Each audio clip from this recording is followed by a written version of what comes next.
Welcome back, everyone, to the seasonal wrap-up show. This time we are diving into the winter 2024 season. If you haven't followed the seasonal wrap-up show before, basically what I do is I take all of the shows and movies and OVAs and stuff from the winter 2024 season, put it in this list, and I use a random number generator to pick which show I'm going to watch, except at the end of each video, I pick one of these shows at the end of the list here, which I call my end caps, just so I can end each video on like a, sort of, with a little more oomph, I guess, instead of just like a pithy little thing at the end. So this season's end caps are going to be The Apothecary Diaries, A Sign of Affection, Bang Brave, Bang Bravern, Dangers in My Heart Season 2, Hirogaru Sky Precure, and Freerun. These are the shows that I am most looking forward to this season, so hopefully all of them are good. Alright, additionally, I have a little bit of a thing here where I just predict which shows, or I guess I should say how many shows I'm going to finish from the season. I expect at a minimum from all of the titles here that I will finish at least 8 of them. At least 8 of these shows I am like 99% sure I'm going to finish. On the other end, I expect at most I will probably finish 16. Could be more, could be less. Last season it was my actual number was like somewhere right in the middle. So we'll see how it goes. But in any case, let's roll into our picks for this season. Although, if you have been following for a little bit, you know that I've decided for the first entry of each season, I like to start off with a bang as opposed to like ending with a bang. So we're gonna start with a single episode OVA, Monsters. This is an adaptation of a Eiichiro Oda manga, I believe. It was either a full manga or a one-shot. I think it was a one-shot. And I believe it's directed by the old Jujutsu Kaisen director. I know literally nothing about it, so let's jump right in. Not gonna lie, that kind of sucked shit. Yeah, so this is Monsters, 103 Mercies, Dragon Damnation. And yes, it is directed by Sung-ho Park, who did Jujutsu Kaisen. And it is technically a spin-off of One Piece to a certain degree. I won't say how, but I will say that that twist at the very end for how it ties into One Piece was probably my favorite part of it. That almost made it worth this short film worth watching. But on the whole, I don't think this short film is worth watching.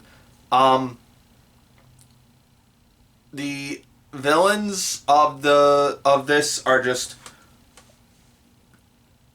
the villains in this are like the exaggerated One Piece villains. They're like, these are like what people who don't like One Piece think One Piece's villains are like. They are hammy, they don't make any sense, they monologue.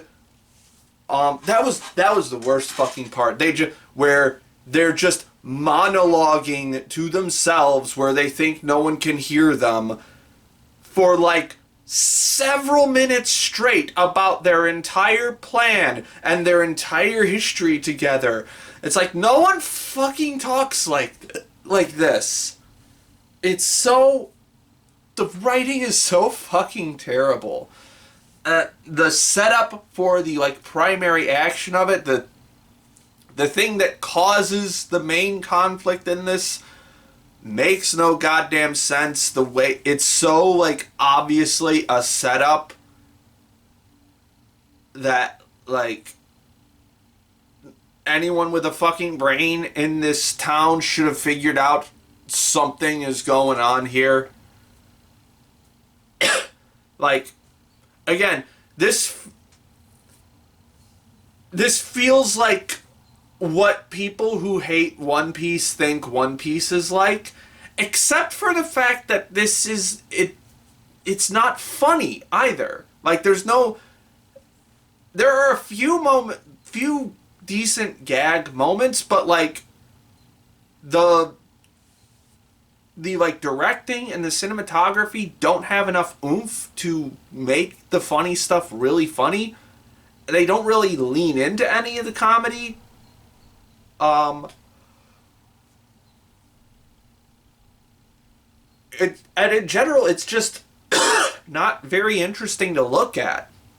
Like, there really aren't any like really good cuts, like action cuts, until like 19 minutes into this thing.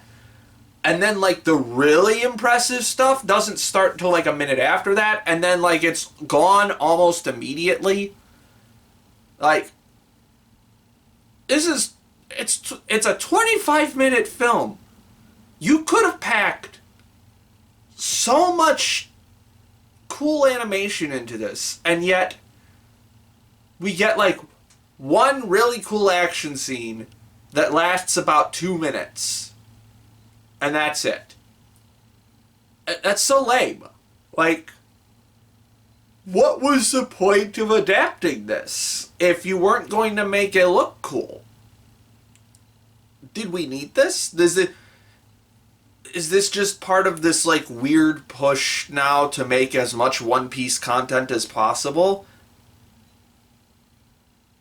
Like, yeah, just watch like the last 2 minutes of this if you want to know how this ties into One Piece, I guess, because the story itself is so bland and the characters are so unappealing and uninteresting. They feel like I keep saying this. They feel like worse versions of One Piece characters. And it's just the specific story that was chosen to be told here was just like the worst possible story to tell, I think. I don't know. Like, I could see where there was some potential for stuff, but it's just so... The writing is so mediocre, and the animation is so plain, for the most part, that I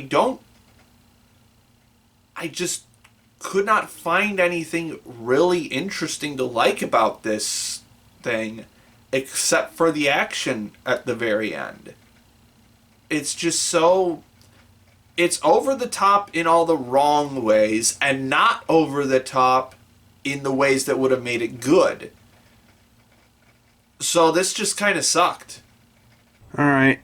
Monsters is complete as the first entry in the 2024 season to be completed. And what a disappointing completion at that. You're getting a decent 4. It's just like, it's not like horrendous, but it is like the normal kind of bad. What a shame. Alright, now that that's out of the way, let's move on to our randoms. Let's see, we got 38 random shows. So, let's see what our first random show is going to be. 2. Shangri-La Frontier. Okay, I've heard a lot of hype about this one. Let's see if it measures up to said hype. Alright, I just finished up all of Shangri-La Frontier. That was a really fun show. Lots of good times all around. And definitely not the show I was expecting it to be. Mostly because I don't read the premises for anything before I jump in. So like I look at this show and I think, okay, so it's either an isekai or just like a generic fantasy show. And then to my surprise, it was actually like about a guy playing a video game, and like the majority of the story just takes place in the video game. He's not trapped in the video game. He's just playing a video game, and the show is about him playing the video game and figuring out the best ways to play it, which was genuinely surprising to me, that it was like not trying to be like modernly subversive in any way. It's not like you're getting trapped in the game. It's not a fantasy, but it has game mechanics. It's just dude playing a video game, which was refreshing. It's been a very long time since I've just seen one of those that was good, I should say, because I remember, I think about a month ago, I watched, what was that, the VR MMO Life dude thing. Watched is a strong word to say that I saw about a minute of it before I gagged and turned it off. Anyway, we're talking about the good show this time. Speaking of which, one of the things that I thought was really refreshing about this show is our main character, whose real name I've completely forgotten because they barely say it in the show. But his character name is Sunraku. And he is very refreshing in a lot of ways, in that he is a fucking gamer, man. Like, not like the weird, like, the like weird archetype of a gamer that you see a lot in these kinds of shows where it's like, I've never met a gamer like this before. This dude is a fucking gamer. He has played a shit ton of games. He knows how to play a game in a way that seems like believable without like world breaking. What I liked the most about him, though, like in terms of just like his base personality, is that he's a guy who like enjoys playing shitty games. Like, he enjoys pushing through what they call trash games just for the challenge of beating them. Like, they're trash games either because the balance is fucked up or because they're glitchy as hell, so on and so forth. And I thought that was a very interesting and very endearing personality trait. Not relatable, but to any stretch, because that's why this show exists that I'm doing right now. But it's something that I am familiar with. Like, one of my best friends loves watching like shitty movies and just talking about how shitty they are. So I understand it. I don't relate to it, but I understand it. So I found that to be incredibly refreshing as a main character. And that it also works as like a great, like, not like a hand wave, but more of like a justification for why he is so fucking good at this game that's actually like well made and properly balanced and stuff. Like, he has had to play so many terrible broken games that he has just become a fucking really good gamer as a result of that. Like, his reflexes are better, his knowledge is better, his like intuition about how games are the game is going to be structured is better. So that was a really interesting way to build a not super overpowered character, but he is a little bit overpowered enough to make it really fun, but not overpowered to the point where it seems like he's just going to win every time, because he fails a lot in this. Like, mostly in like, they play it up for like comedy and stuff, but like, he does fuck up a lot, and he doesn't always win. So it's like, there's definitely like this sense of like, he could lose whatever encounter he gets into. And there are like consequences for it. Like, one of the big consequences that kind of defines him for the rest of the series is he gets cursed by this unique monster fairly early on, and he's not allowed to wear like armor over the curse marks anymore. So that was a really interesting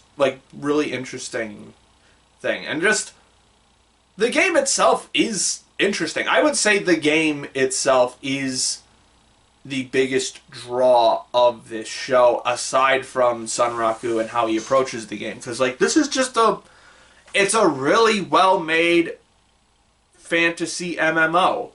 Like the world, it's not the most unique thing ever, but it feels like real. It feels like something that someone would design purposefully, and not something that was just kind of like slapped together for the sake of an anime setting, or I guess in a light novel setting. Technically, I think this was adapted from a light novel, but like this feels like a well realized game in terms of the mechanics that are built into it, in terms of the world building, in terms of the world structure. Although I will say, now it is like a VR MMO. Like everything is like virtual reality. They have like the headgear and stuff, which thankfully compared to the other VR MMO thing I mentioned earlier from like the fall season, the headset actually makes sense. Although I noticed there were like different. That's another thing that's actually kind of cool about it, is that there were different headsets, like different models. So that means that this was a cross-platform game to some degree. So like the game this show understands that to a certain degree. Like this is going to be like a massively popular game that supposedly like 30 million people play. So naturally it has to have like cross-platform stuff. They don't even bring up the fact that it's cross-platform. It's just the fact that there are multiple different headset types. That's really interesting. Where was I going with this? Right. So it's a full like VR MMO thing. And I will say it really stretches the limits of like what a video game is capable of, because outside of like the mechanics and how like fights work, this is just a fantasy world. Because like the NPCs have so much unique and interactive dialogue that you kind of just forget that it's a video game at some point. Like they're talking like a sentient person would talk. Like they are responding to the characters in unique and very specific ways that video games simply can't do. Which I don't think is necessarily like a critique or like a heavy critique, because this is also like the premise of the show is it's a VR MMO where you lie down in your bed and become fully immersed in the world, and you're like interacting with your brain. So obviously it's like future technology. I will allow for these totally hyper advanced NPCs to exist. But yeah, this world just feels so cool. Like there were points where I was like, I kind of wish this was just a fantasy world that we could exist in, because it's a really cool fantasy world. Like one of my favorite moment in the show is the blacksmith song, which I think it's somewhere in the first half. It might be like episode 9 or somewhere around there. 9 or somewhere in there, where it's like there's like this master blacksmith, and he's like smithing a sword, and he just starts singing like a very rhythmic kind of song to the beat of him hitting the sword, and like the implication is that like he is infusing magic into the sword through his song, I guess, or something like that. And that was just a really fucking fascinating detail. Like it's in those little details like that that they put on full display that make this show so cool. The blacksmith song, the entire okay, I'm not sure how it's pronounced. In the audio, it's pronounced Wezaimon. In the subtitles, it's like Weathermon. So, I'm just going to pronounce it how the audio said it. Wezaimon. The first unique monster that they defeat. The entire backstory around him, for as like simple and brief as it is, was still really cool and interesting. It's just a fun show to get immersed in. Although there were definitely some moments where I was, where the my suspension of disbelief snapped in very interesting ways. Like it's nothing about like the story of the game made me like felt like realism breaking in any way. It was more so like the outer story, I guess. How like the context of the game itself and gaming in general, I guess, because it's like one of the plot points outside of the game is like these trash games where there's like they're glitchy, bugged out pieces of shit with broken stories, broken balancing, so on and so forth. And a lot of them, the things that are like glitches aren't like recognizable glitches. Now, I'm not like a big gamer. I have played video games quite often, and I do still play quite often, but like some of the bugs that they come up with are just things that like don't make any sense. Where it's like sometimes the bugs make sense, like in this fighting game that they play, where it's like your foot just glitches out and stays in a spot as you like dash over to another place. Now that's a believable glitch. But then there's another glitch where it's basically just like you have multiple arms that are like stretchy and elasticy, and you can use that as like an attack. That didn't really make any sense. So it's like sometimes the glitches make sense, sometimes they don't. Another thing that kind of irked me about the show is like so many of the, and maybe this is just a culture thing in terms of like gaming in the US versus gaming in Japan, maybe. But like they always make a big deal about how Sunraku is dressed in the game. Like his outfit is like a bird mask and then no shirt and shorts and then no shoes or socks. So it's a weird looking character. But like it's not that weird, but like everyone looks at him like, what the hell is his deal? Is he like a meme character? Like that's one of the lines of dialogue. Is he a meme character? And I'm like, man, this is an MMO. I'm surprised that there aren't more people that look like him. Because like, I don't know when the light novels came out. So I'm gonna hazard a guess that they came out before Elden Ring. But like essentially this guy's like he kind of looks like the Let Me Solo Her guy to a certain extent. But like even less memey than that. He's just got no shirt, shorts, and then an animal hat mask. Like that's not that weird, but it comes up all the time. So maybe it's a culture thing. Maybe there aren't as many memey lol random character designs out in the wild in Japanese games. I highly doubt that, but it's a possibility. But yeah, that was one of the things where I was like, this doesn't make any sense. I see shit like this all the fucking time.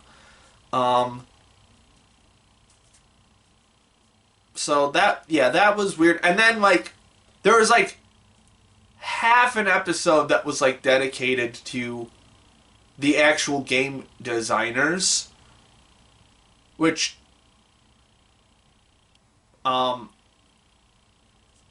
really you only see like two people. You see like the head of the world building like area, and then like the head of like balancing and game mechanics and such, and then you see like the PR guy, who's just like constantly getting stomach ulcers from having to deal with those two bickering. But like apparently like them defeating Wezaimon this early. First of all, the game's been out for over a year. That's not early. But apparently he was supposed to be one of the like mid-range of the 7 colossi, these 7 unique monsters. And he wasn't supposed to be the one that was defeated first. But like, why would you design it that way then? Why would you design it to where anyone can defeat these monsters in any order, but you have a specific order in mind? I think if we got more details about the characterization of this world builder, that it would make sense, because like you get the idea that they are very like genius, I am smarter than all of you, this is how it has to be kind of creator. So like I guess I could see them getting angry at that, but also I don't know, it just doesn't make sense in the context of an open world game. Which brings me to another point that I was a little disappointed with, is there's not a lot of interesting characterization in this show. There is some fun characterization, and there's like some and occasionally it gets like these really nice nuggets of stuff, like fuck, what was her name? The real character's name is Toa. The purple-haired girl, whose name I already forgot. I think it might be Toa, actually. Yeah, she might just use her real name. Anyway, like she's known for being like this infamous like player killer and not really giving a shit about the stories of the games that she plays. But then she like latches on to one very specific NPC in the Wezaimon plot line for a very specific and very personal reason, and then gets like upset when that character like because the character's a ghost essentially, and then that character like goes away after the quest is complete, and that like upsets her a little bit. And so like those little nuggets here and there were really great, but overall there's not a lot of meat to this story. Like I don't think that's the main vibe in general, but it does make some of the like info sections feel like a bit more of a slog sometimes, when they're just getting caught up in explaining the game stuff so much, which it's still interesting, but like there's never like the goal, like the narrative goal in this isn't for like character progression or like high stakes for anything, or like the fate of some character or some world or whatnot. The narrative goal is always, well, I want to play more of the game, I want to beat the game, I want to beat this enemy, so on and so forth, which is fine. It's just not quite intense enough to really grab me, I guess.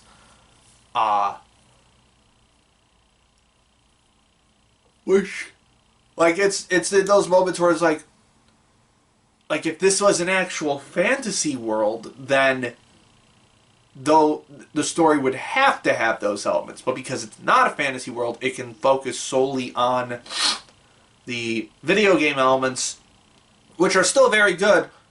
It just feels like I'm missing a little bit extra. And also it leads to some characters just being straight up bad. Like this, what's her name, Ray? This girl who's crushing on the main character, she sucks. She is just really lame and not fun. It's like she's the girl version of the Yuji every lead. She is boring. She is too shy to talk to her love interest. She's constantly fantasizing about confessing to him. And there is nothing to her personality outside of that. And so it makes her very boring and very lame.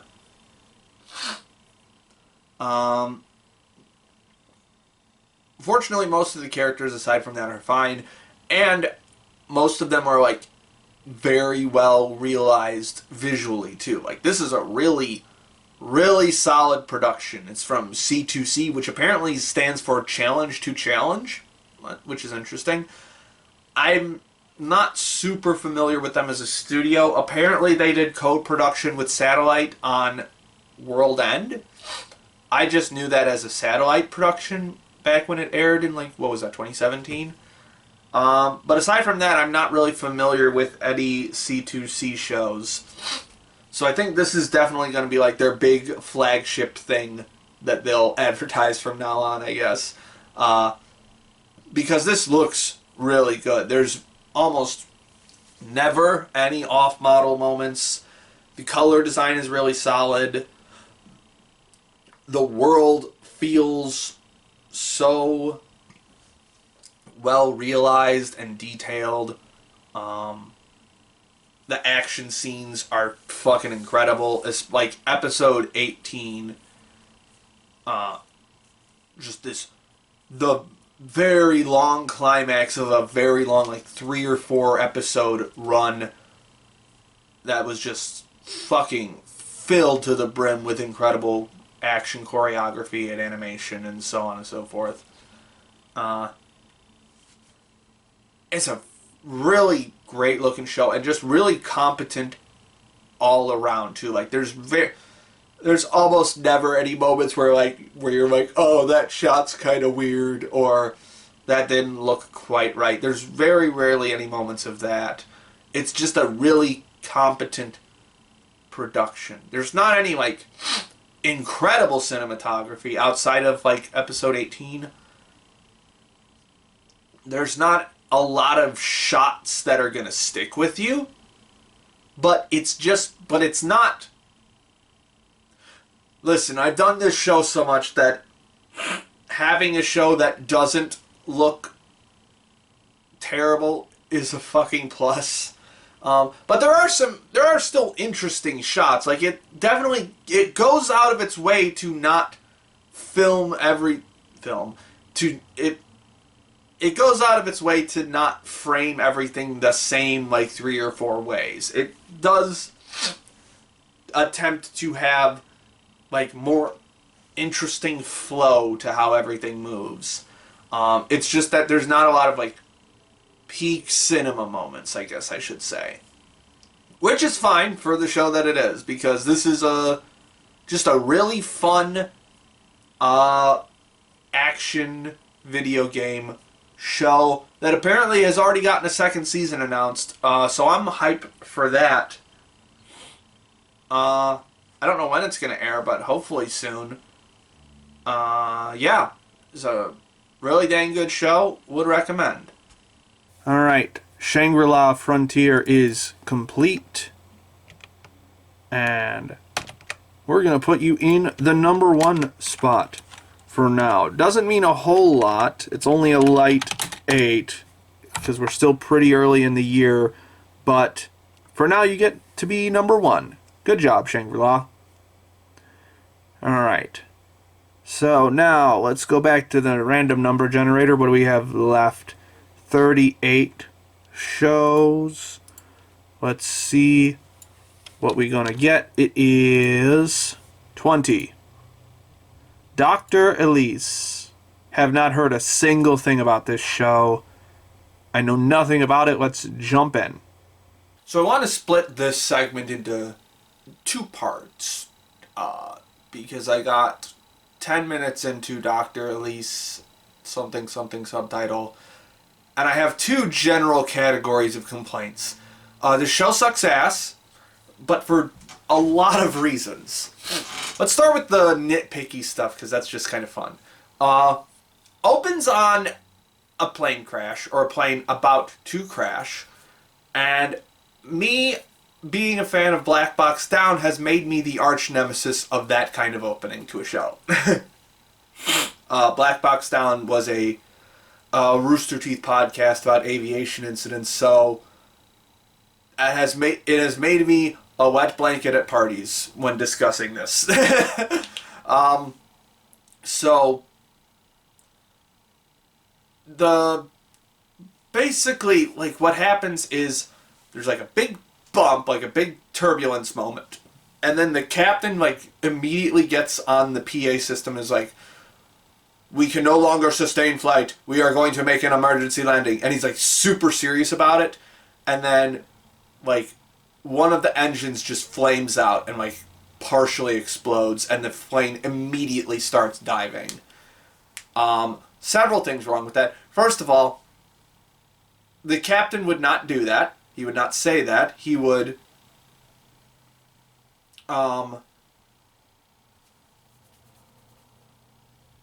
be very calm about the scenario, unless he was a terrible pilot.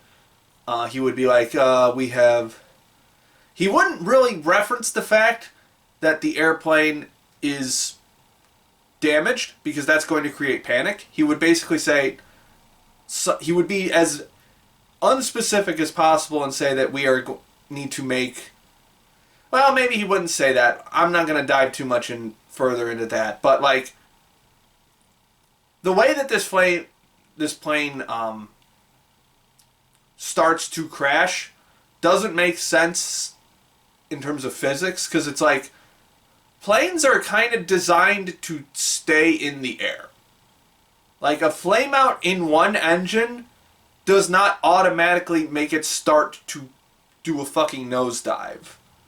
That's not how it works. Like, so unless there was something else wrong with like the flaps or the ailerons or something, that's not what the plane would do. I know this is the plane crashing is an afterthought to the story, and it doesn't matter. But if you're gonna put it in, you should at least make it right.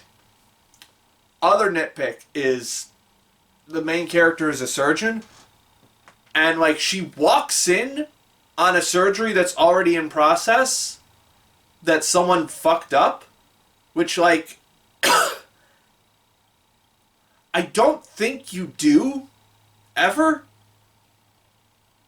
Like, it would take her a while, like someone's spleen starts bleeding, which spleen has a lot of blood in it, so it's kind of bad if the spleen starts bleeding. And like this doctor just like walks into the operating room already garbed up and is like takes control of the situation, which like I'm pretty sure that's not how that happens.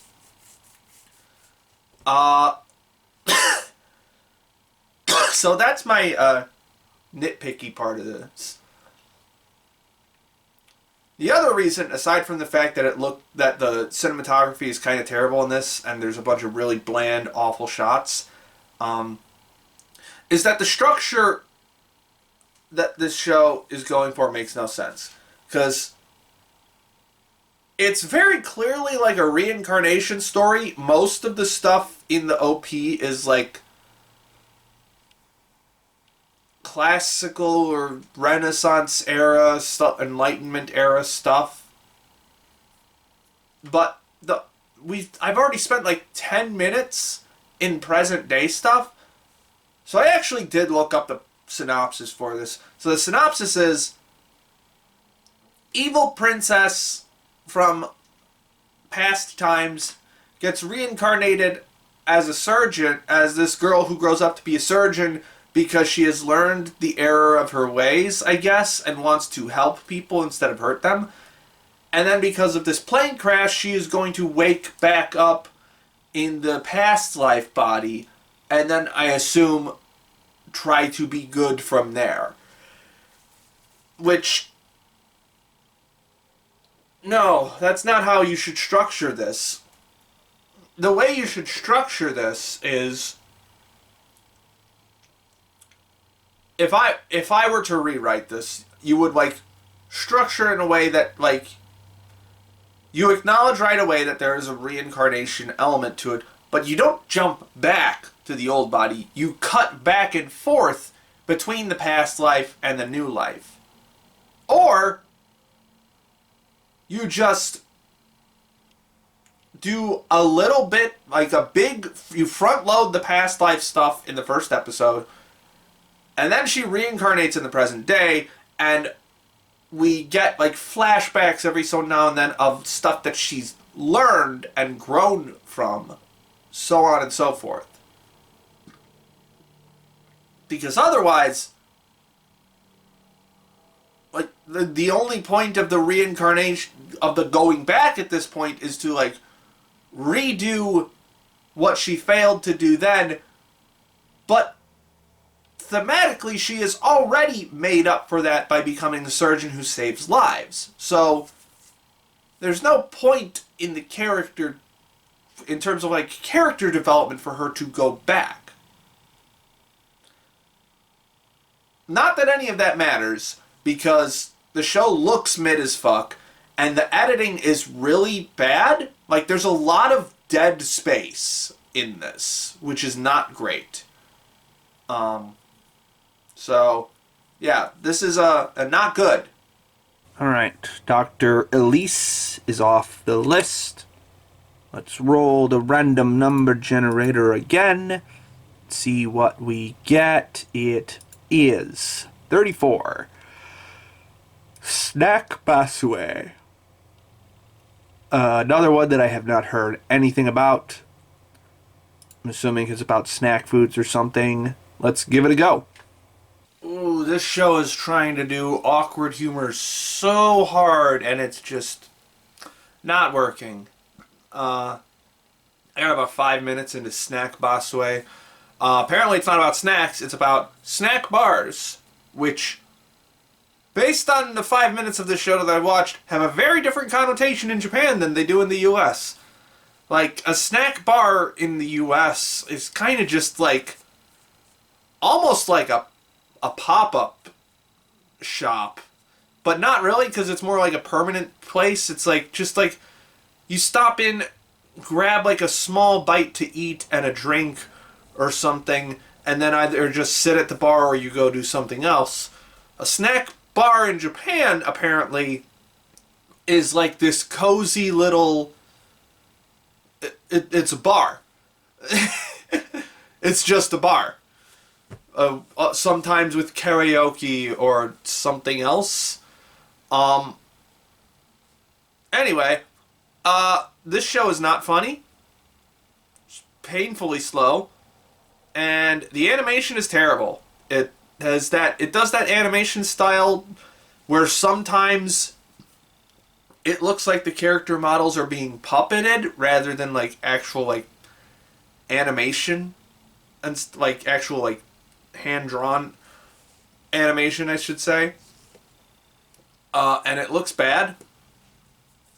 The character models are terrible, and they're intentionally grotesque, but not in like a fun way. They just look poorly designed. Yeah, this show is I get it. I get what the intent was, but they missed the mark by a long shot. Okay, Snack Basue is off the list. Let's roll again and see what we get. It's gonna be 1. It's gonna be another 2-course show. Ragna Crimson. I have heard very mixed opinions on this show. Some people I follow hated it. Some people loved it. let's see how I feel. Man, if this came out in like 2014, I would have been absolutely in love with this show. I would have been watching this alongside like fucking Akame ga Kill and just been having a grand old time. In 2024 though, not so much. I got through 5 episodes of Ragna Crimson, and I gotta admit, there is a lot to like about this show. Like, I do think the world building is actually really cool. I like the vibe of it. This is it feels very Ubelblatt. And both of the comparisons that I've made so far come from the same general publication as Ragna Crimson. This is from the Square Enix has a bunch of manga magazines. Ubelblatt was in Young Gangan, and both Akame ga Kill and Ragna Crimson were in Gangan Joker. So it's that vibe, and I think also, what was it? Case Study in Vanitas was in Gangan Joker as well, I think. So I think you sort of understand like the vibe you can get from this series just from what other series ran alongside it. It's a edgy action series, but with like a medieval flair to it, kind of, because like the setting clearly looks like medieval or Renaissance-ish, but then in like episode 5 you see like a blimp, and obviously there's like magic. In episode 3, I think, one of the dragons like pulls a fully modern like armored vehicle, like a army truck out of the somewhere with like fucking AR-15s and shit. And like I kind of wrote that off as just because that dragon has like weird time powers or whatever, but then there are so many anachronisms or apparent anachronisms in this that it's just like wild, because there's like megaphone technology. Maybe the world building isn't as good as I thought it was, actually. But like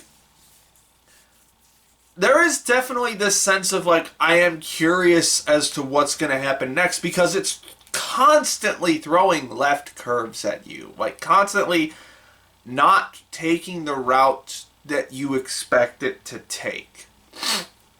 And sometimes that's like good in terms of like, I didn't expect the story to take that way. It's not like wrote by the numbers shit, which I appreciate. But then sometimes it's very horribly unsatisfying. So like, my big sticking point with this series is with a character who I'm pretty sure is not even going to show up in this series anymore. If she does, I would consider picking it up again, but only if she has a very significant role to play. So there's this character, Leo. She is basically like,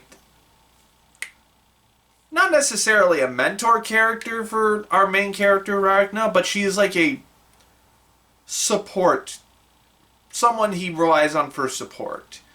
And like the first double episode, because of course this was a fucking double episode start, like they're constantly throwing out death flags, like, oh, she's like that, all of the possible death flags you could think of. Like, it's like so very obvious that they're gonna kill her off by the end of this episode. But then Ragna starts having like actual like dreams, I guess, where she is being killed by a dragon that invades, by a superior dragon that invades the town. And like this dream pops up like 4 or 5 times in this episode. So it's like really leaning into it. And at that point you could probably be like, well, if if she actually does die at this point, that would be horribly unsatisfying. So she's probably not going to die. And that turns out to be what happens because of a really cool plot twist where the main character, like, is visited by a ghost of himself from the future, and the ghost gives him all of the powers that he accumulated over his lifetime in that one moment, which was really cool. And then the second episode, Ragna is basically, like, super OP powerful now. And, like, he's gonna confront all of the top dragons in this world. Again, this feels... I don't remember the exact plot line of Ubelblot, but this feels very Ubelblot. In its, like, in its structure. But essentially, at the end... I think it's, like, the end of this episode 2... Ragna's like, you're too weak to follow me anymore, you need to fucking go away. And it's like, in order to protect her, but also she was really the only character that I thought had interesting characterization. Because, like, Ragna's a fun character, but he's not an interesting character. This Leo character, she actually showed signs of being interesting in that, like, she kind of starts to, like, lose it over the fact that this nobody that she was looking after before is suddenly super powerful and way more powerful than her. She previously being, like, one of the most well-known dragon slayers in the area, I guess. And they condense all of that into about 5 minutes. And I wanted, like, a whole arc of that. That's one of my problems with this, is that for as, like, gripping as it is, it's also covering so much information so quickly that it's just blazing through potential plot points and potential character development and stuff like that. Where it's like, I wanted to see how this affects Leo over the course of, like, 6 to 12 episodes. That would have been really interesting to me. But instead, this show wanted to do the sad boy route of, like, oh, I have to send away this person that I care about and never see her again until all the dragons are dead. Even though she's the most interesting character in the show. Which, like... And I don't really dislike any of the other characters. Like, they're fun. We got Ragna is just, like, this fun, almost oafish kind of dude after he gets his power up. And then we have Crimson, this dragon god or whatever, gender-bending, androgynous psychopath. They're fun. But I don't particularly care about anyone. And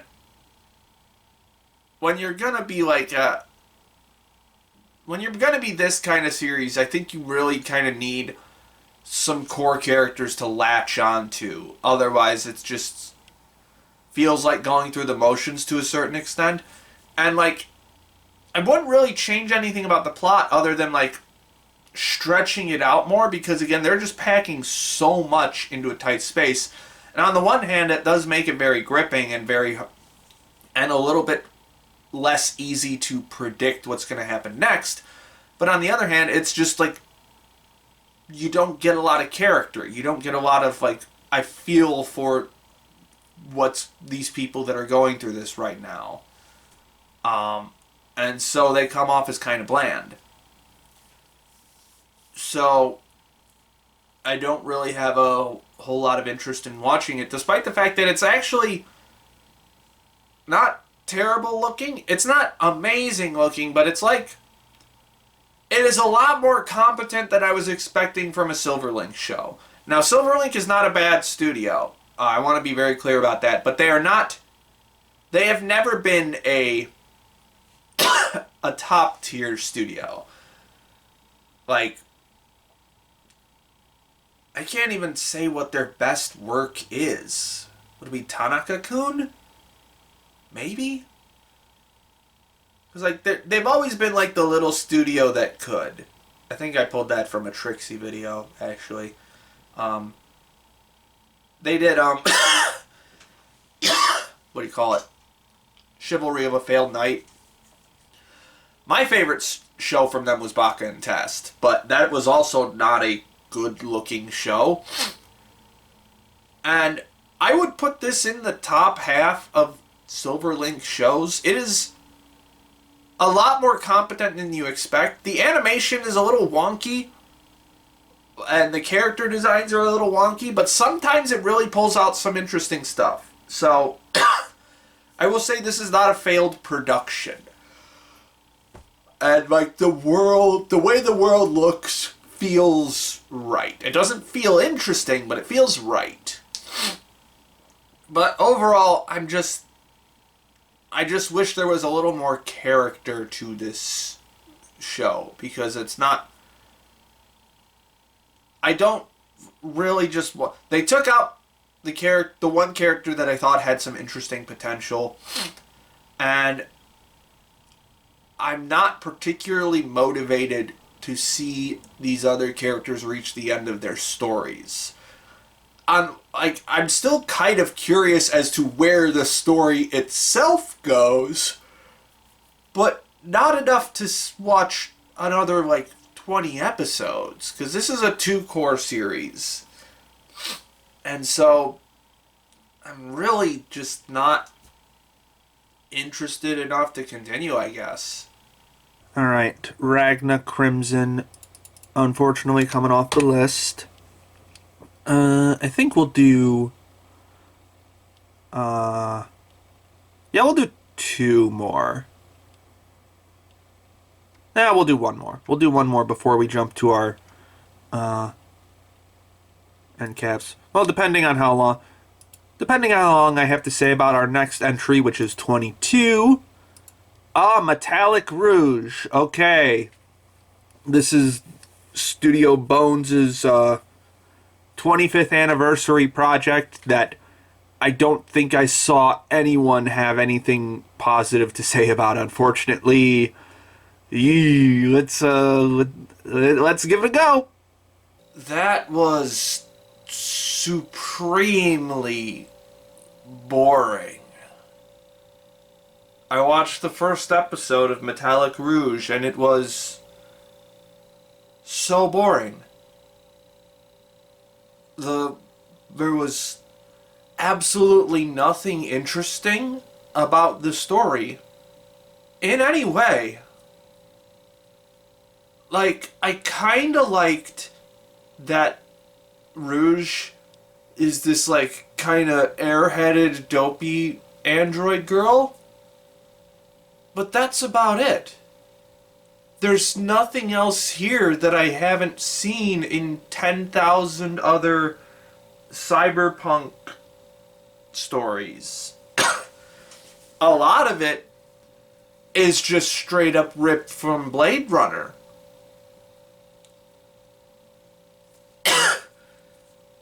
It's so bland and boring that I can't even, say anything about it. There's nothing here. What happened, Bones? What happened? Now it's like, I'm not the biggest fan of Bones originals. They're not typically my favorite things from that studio. I'm much more a fan of their adaptations, like Mob Psycho and My Hero and Full Metal Alchemist and Soul Eater and Oron and so on and so forth. Now, sometimes they have some great originals, like Skate to the Infinity was one of my favorites that year. But in general, a lot of times Bones originals are either completely boring, like this, or just batshit nonsense, which also this kind of is, because I didn't understand what was happening for like the last little bit of this. I didn't, maybe I just missed it because I was so bored by everything else, but I didn't understand why Rouge had to kill Viola.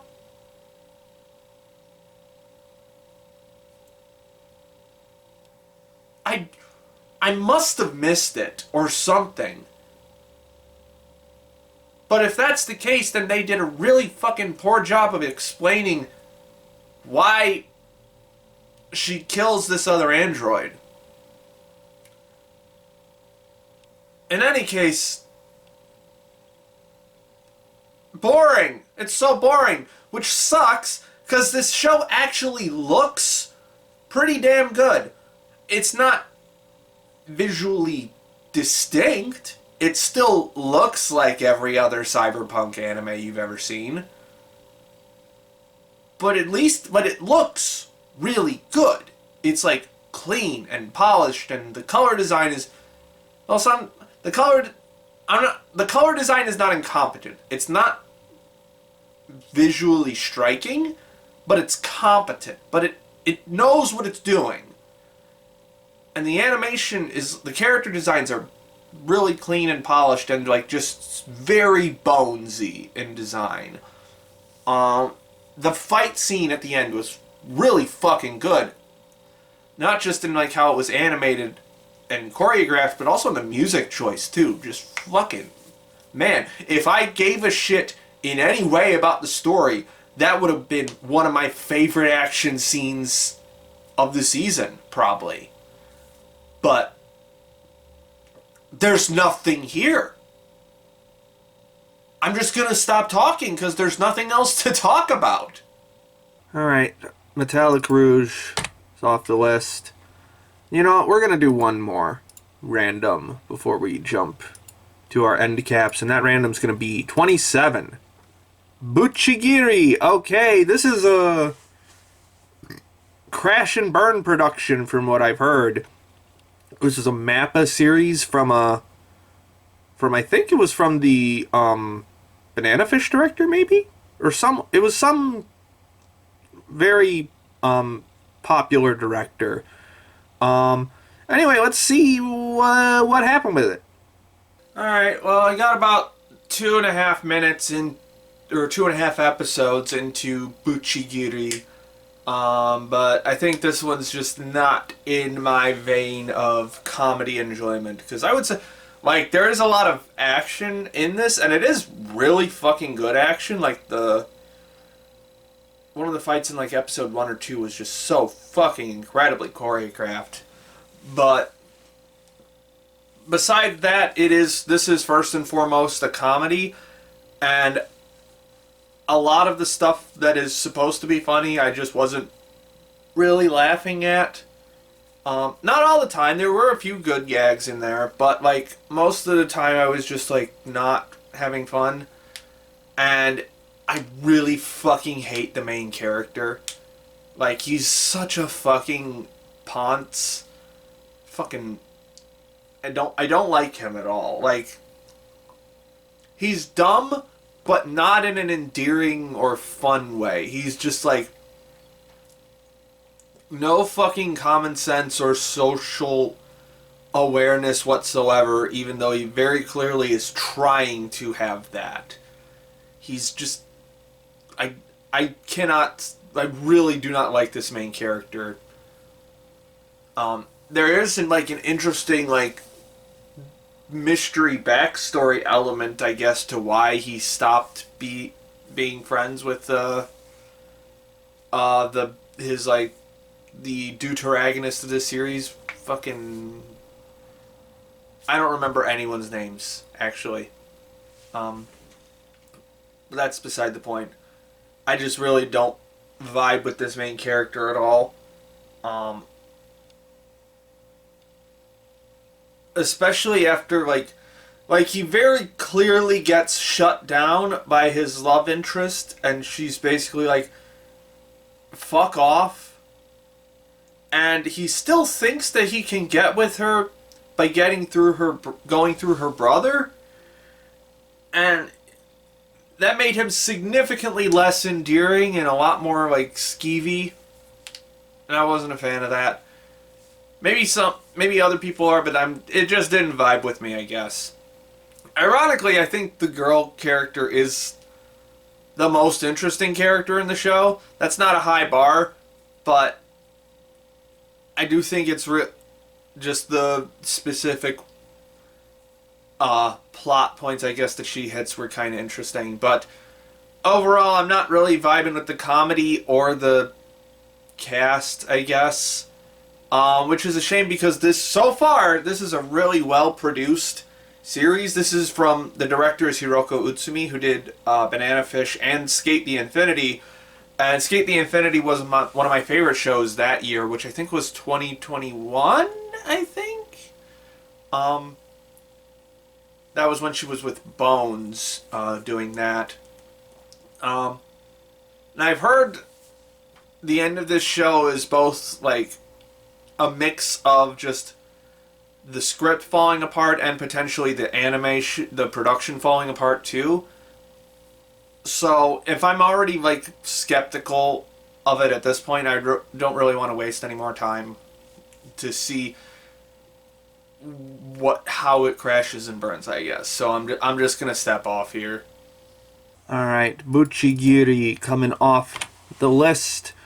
Already done a lot of some of the bigger name shows from this season, and we're not stopping there for this video because we're finally hitting our first end cap series, The Apothecary Diaries. This was like just so incredibly popular across the two cores that it was airing. I really don't know a whole lot of what it's about, actually, which is gonna be kind of cool to see it go into, other than it's about like a court apothecary, I guess. I'm excited to jump into it, so let's just go ahead and do it. Oh yeah, that's the good shit right there. Just finished up all of The Apothecary Diaries. That was just some damn fucking good television. Where the fuck do I even begin with this one? Because it's so good on practically all fronts. I guess I want to start with something that I rarely get to talk about. In general, I very rarely get to talk about voice acting, but most of the time when I do bring up voice acting in this seasonal wrap-up thing, it's usually to talk about bad voice acting. So very, very rarely do I get to talk about good voice acting. But when you cast Aoi Yuki as your main character, you're gonna get some fucking good voice acting. And I feel like this lead character, Mao Mao, was basically made for Aoi Yuki.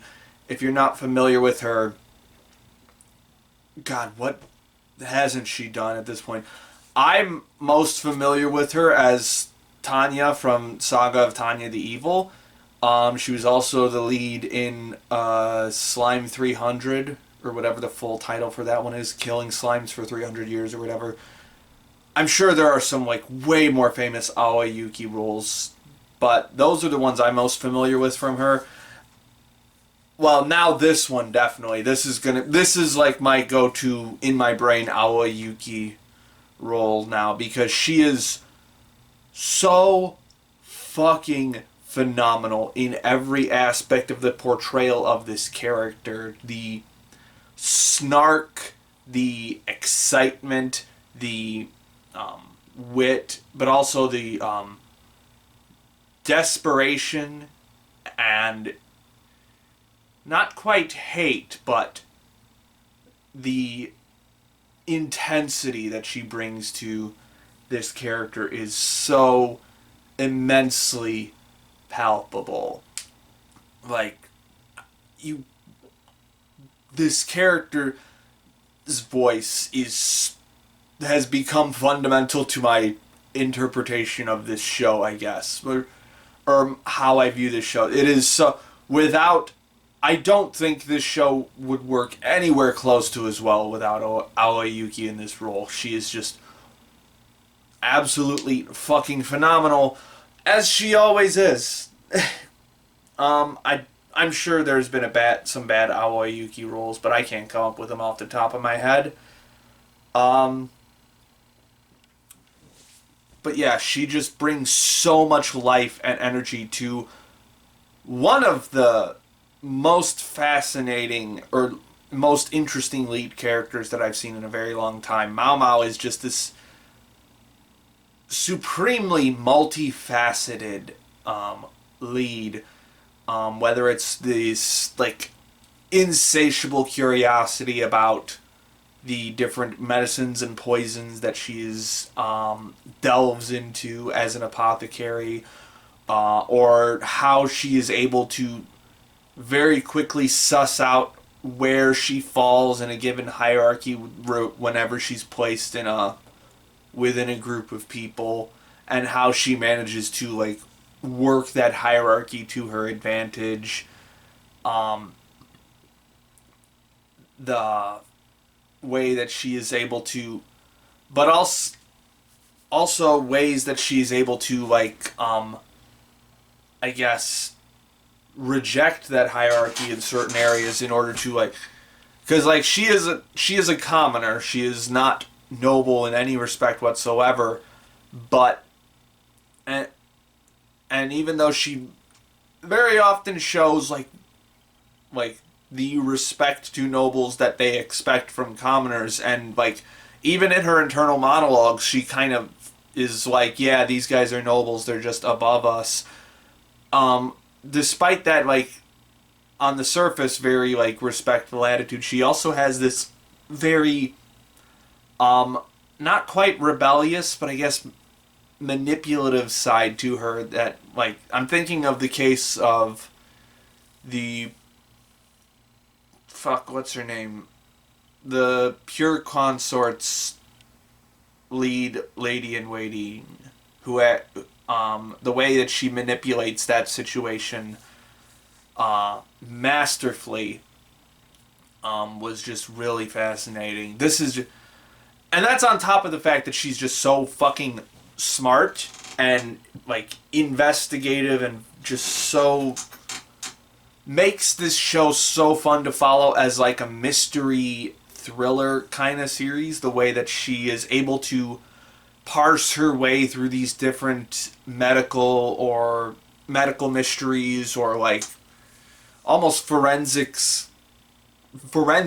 mysteries in a certain way that really makes this a real, like, it's not quite an episodic show, but there's definitely a strong episodic element to it, and it never felt like anything was just like, it never felt like these episodes were just like separate from the series at large, but also they still had life of their own, in part because of how interesting all the character interactions are within them.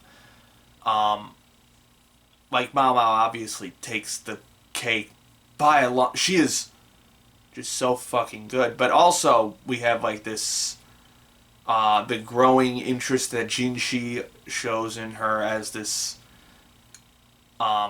secret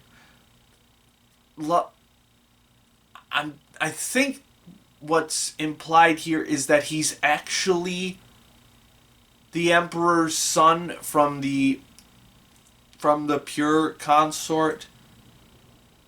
But he is like sort of masking that identity, and he is what do you call it? Disguising himself as a eunuch in order to work within the palace somehow. I'm very curious as to what his purpose is there, and how that's going to play out. Hopefully in the season 2 that was announced after this show finished airing. I'm definitely going to be watching the season 2 of this. But yeah, just there's not like I can't really say there's any like other particular cast members that like jump out at me off the top of my head, but that's more so because they're just, in general, the cast is so well rounded and feels so lifelike and endearing and fun to follow, and just so fascinating. I guess Lacan would probably be the most interesting one of the bunch. Like the way that he's like at first presented as like this, he's going to be like this big manipulator kind of character, but really he turns out to be like a lot more single-minded than is expected, but not in a way that's like a letdown, but in more of a way of like, oh, I was not expecting him to just be solely focused on his own personal family issues, I guess. Oh, that's another. Speaking of family, I also like, what's his name? Lohan, I think. Mao Mao's adopted father, who is like, you can see how he is basically just like a wizened adult Mao Mao in certain areas, where it's basically he has the same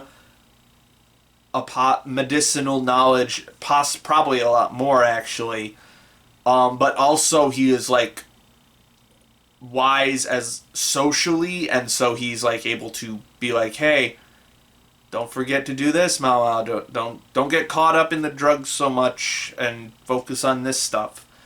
So he's a very fun mentor character in that regard. And in general, this is just a very fun world to interact in. The show gives me a lot of Yona of the Dawn vibes, which is definitely my favorite. It's my favorite shoujo manga of all time.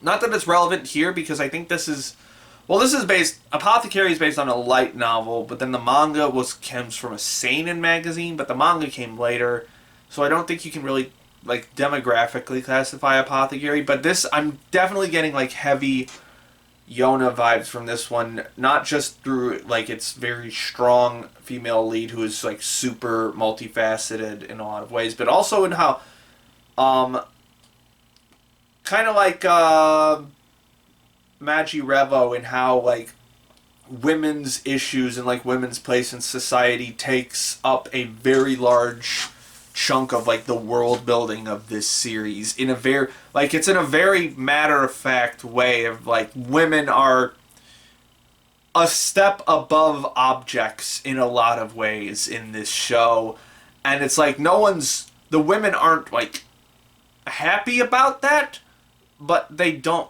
realize that there's really nothing they can do about it at the point that they're at. I guess, since this is... I don't know exactly when this is supposed to take place. I think there are a few anachronisms here and there, but again, I don't actually know where in time this takes place, so it could be anywhere. Could be 500s, could be 1500s, who knows? I haven't seen a gun yet, so I don't really... But again, that doesn't narrow it down either, because this is I think this is supposed to be in ancient China, I think, because all the names are Chinese, so I'm assuming it's ancient China. So, and then the Chinese developed gunpowder like way fucking faster than everyone else, so who knows when this could take place. This could be like very early. But yeah, it's just such a fun, engrossing TV series where it's like very much there's not like, there was like one big like plot thing that happened that culminated in episode like 19, which the tension build up in that episode was just fucking phenomenal. Like, I just very quickly into that episode, I was like, something bad is going to happen. I can feel it. There is a tension to it, and I was just like on edge the whole time up until the climax of that episode.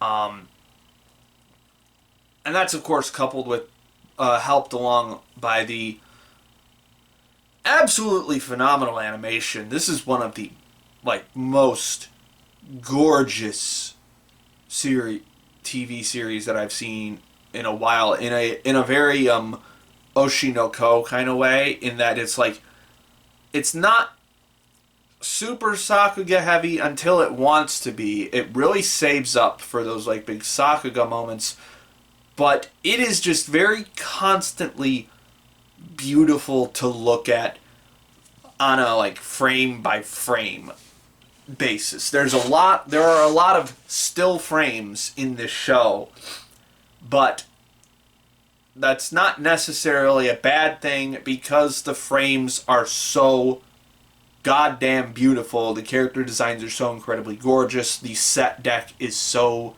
solid. The colors are and lighting is so vibrant and eye-grabbing. This is such a beautiful looking series, and also very competent in terms of its directing,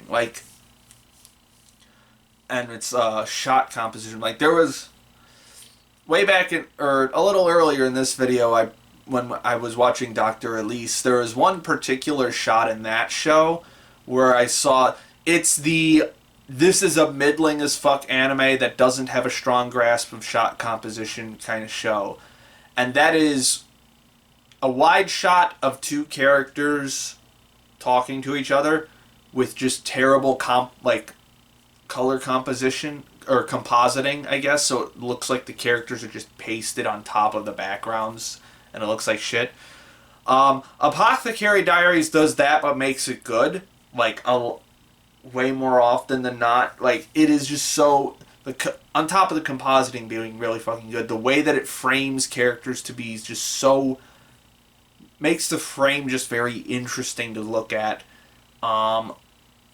It's just so, I can't even say that it's just competence, because it is so incredibly beautiful to look at, and I don't know, man, it feels right. It feels like it's, the way that the show is framed, the way that it looks, it is just sucking me in constantly. And and then on very rare occasions, well, not very rare, but occasionally it will really lean in to some really impacting moments. Probably the biggest one is in episode 18, where it's just two probably one frame or two frame flashes, and there's two of them where it just a flash of Mao Mao's, of an extreme close-up of Mao Mao with this absolutely disgusted, hateful look, and it's that image is just burned into my brain because it comes at a very pivotal emotional moment, and the music just completely cuts out, the sound effects and the ambience just completely cut out, and it's just this flash of an image, and you're fuck, that had an impact. And yeah, this is just really goddamn good. I'm very much a big fan of this series. It's gonna be right on the line of being a favorite or not. I'm not quite sure if it's up there or not, but I am definitely very satisfied with this first season. Very much looking forward to the second season. Now let's see how far up I put it.